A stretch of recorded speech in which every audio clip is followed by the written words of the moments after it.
Hello everyone, and welcome back to the channel. Today, we're diving into a universal human experience, a shared ritual of urban life that tests the very limits of our patience. Waiting for the bus. We've all been there, right? Staring down an empty street, wondering if the bus has been swallowed by a black hole, or if it simply decided to take a vacation. But have you ever stopped to observe the fascinating and frankly hilarious psychological drama that unfolds at a bus stop when that scheduled arrival time comes and goes? Let's set the scene. You arrive at the stop feeling confident. The app says 5 minutes. Perfect, you think. I've got this adulting thing down. Those first 5 minutes are a breeze.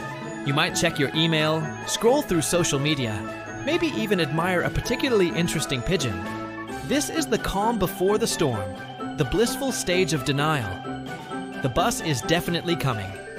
Any second now? But then, minute 6 arrives. Then 7. The app now mockingly displays delayed. And this, my friends, is where the real show begins. The ecosystem of the bus stop begins to shift, and distinct personality types emerge from the chrysalis of calm commuters. First, we have the time checker. This person's phone becomes an extension of their hand.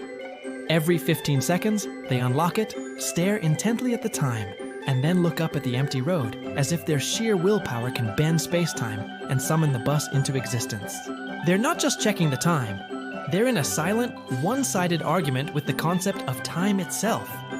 Their internal monologue is probably a frantic loop of, "It's 8:07 and 15 seconds.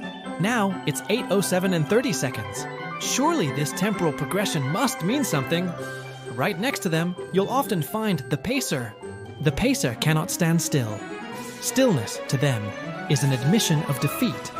They must create the illusion of progress. They'll walk a 10-foot line back and forth, a caged tiger in a concrete jungle. Each lap is a small victory against the stationary void of waiting. Are they going anywhere? No. But does it feel slightly more productive than just standing there? Absolutely. It's a physical manifestation of impatience, a dance of frustration performed for an audience of no one. Then, my personal favorite, the spotter.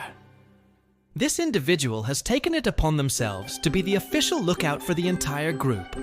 They will lean out into the street, craning their neck so far, you worry for their spinal health.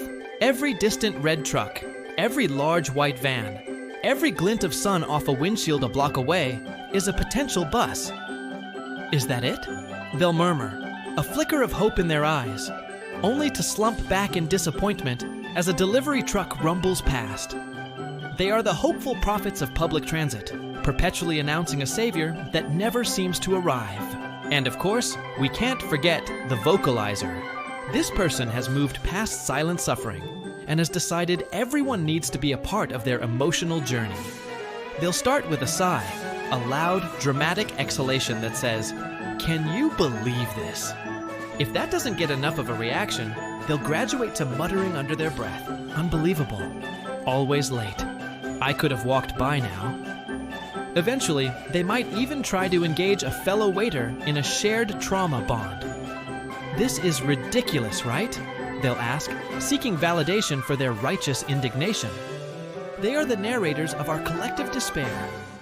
This whole experience is a hilarious 3-act play of the human psyche under mild stress. We start with denial. The schedule is sacred. The bus is on its way. We then quickly descend into impatience, where the pacing and time checking begin.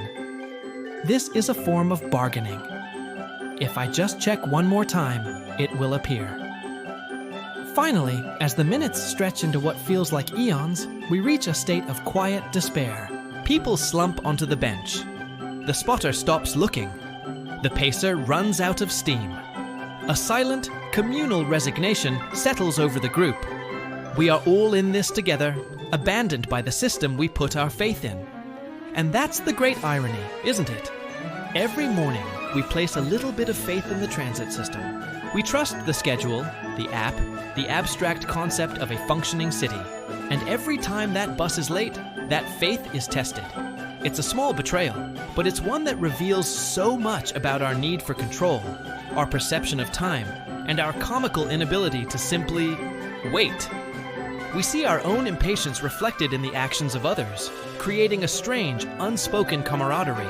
We might not talk to each other, but we all understand the shared language of the exasperated sigh and the hopeful lean. The moment the bus finally appears on the horizon is like a miracle. A collective sigh of relief ripples through the crowd. The pacer stops pacing.